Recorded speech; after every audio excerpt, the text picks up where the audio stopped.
श्री राधा। मन के हारे हार है, मन के जीते जीत। संपूर्ण दुनिया को जिसने जाना उसका इतना महत्व नहीं है। आपने दूसरों को कितना जाना इसका भी कोई महत्व नहीं है। महत्व इसका है कि आपने अपने मन को ईमानदारी से कितना जाना। मन के प्रति निरंतर जागरूकता रहे, यह अत्यंत महत्वपूर्ण शिक्षा है। सहजता में हम कह तो देते हैं कि माला जप रहे हैं, भगवान का नाम ले रहे हैं, लेकिन कोई विशेष लाभ नहीं हो रहा। इस अंतःकरण में कितनी गंदगी भरी है। हमारे कितने जन्म हुए हैं और उन अनंत जन्मों में हमने कितने ही भोग भोगे हैं। उन भोगे हुए भोगों की जो छाप पड़ती गई हमारे अंतःकरण में, तो उसको धुलने में समय तो लगेगा ही। इसलिए हमें धैर्य रखना होगा। ऐसा ना सोचें कि हम नाम जप रहे हैं और लाभ नहीं मिल रहा, इसलिए इतनी जल्दी घबराना नहीं चाहिए। अपने मन का निरीक्षण करते रहना चाहिए और भगवत भजन भी करते रहना चाहिए। ये जो मन है ना, ये विचित्र है। दूसरा करे तो गलत और हम करें तो सही, ये मन की चालाकी है, इसे समझना होगा। एक घटना है जिसे श्रवण करके शायद हमें ये समझ में आ जाए कि ये मन कितना चालाक है। एक सन्यासी हैं, बनारस में रहते हैं और कभी किसी वस्तु का संग्रह नहीं किया। भिक्षा भी मांगना धीरे धीरे बंद कर दिया था। गंगा किनारे रहते, गंगा के घाट में ही सोते और यदि सामने कोई लाकर फल या रोटी दे देता तो उसे ग्रहण कर लेते, पर मांगना छोड़ दिया था। और एक दिन नित्य की तरह वहाँ मंदिर में दर्शन करने जा रहे थे तो एक वृद्ध साधु को देखा कि वह साधु तंबाकू रगड़ रहे थे और मन में उन साधु के प्रति अश्रद्धा उत्पन्न हो गई और उनसे जाकर कह भी दिया कि आप जिस मुख से भगवान नाम लेते हैं और उसी मुंह में ये गंदी वस्तु डालते हैं। और सामने से साधु ने उत्तर दिया, पर संतुष्टि नहीं हुई और दर्शन करके आ गए।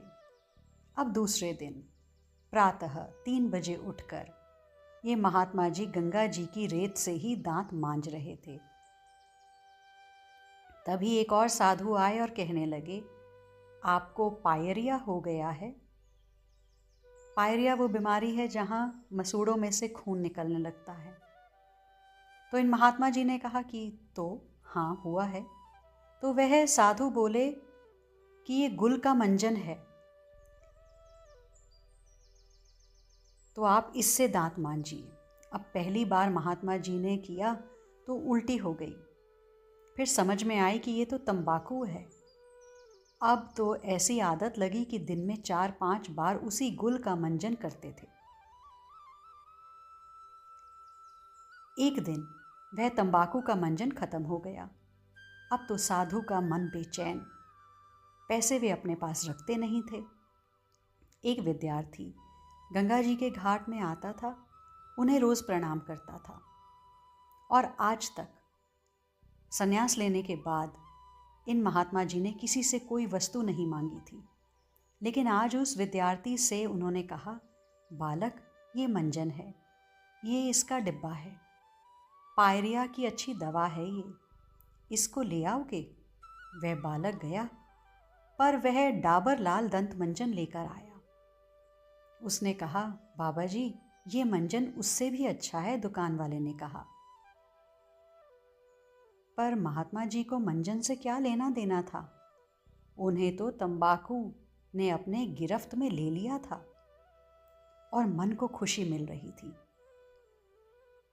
वह बालक फिर गया बाजार और जब वह तंबाकू वाला मंजन लेकर आया तो महात्मा जी बड़े आनंद से मंजन करने लगे।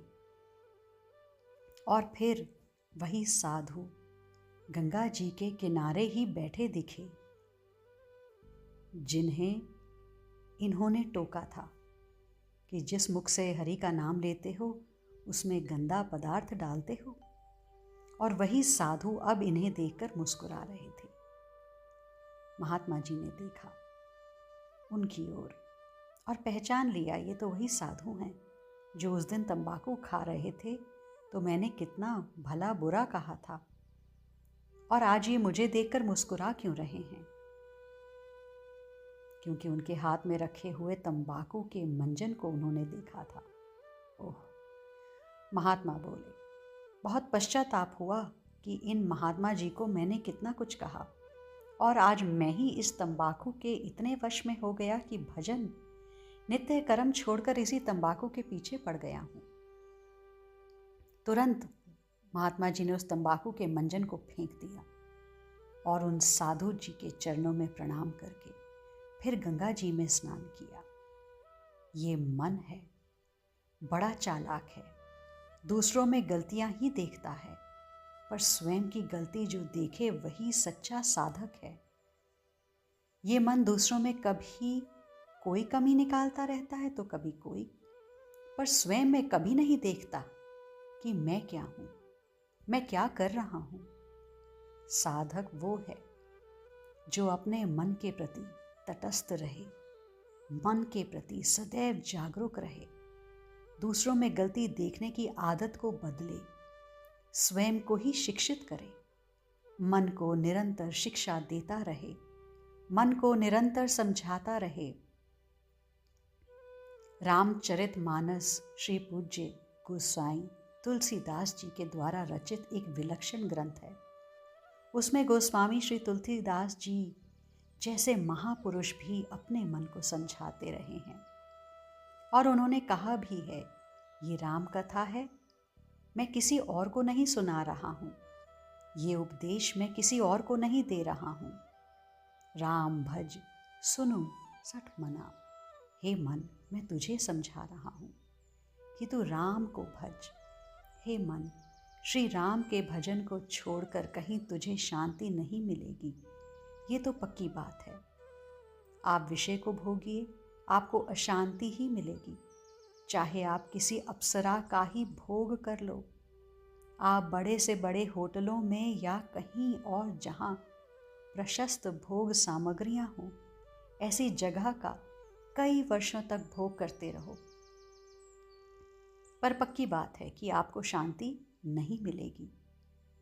बाबा अपनी निजानंद की मस्ती में बोले,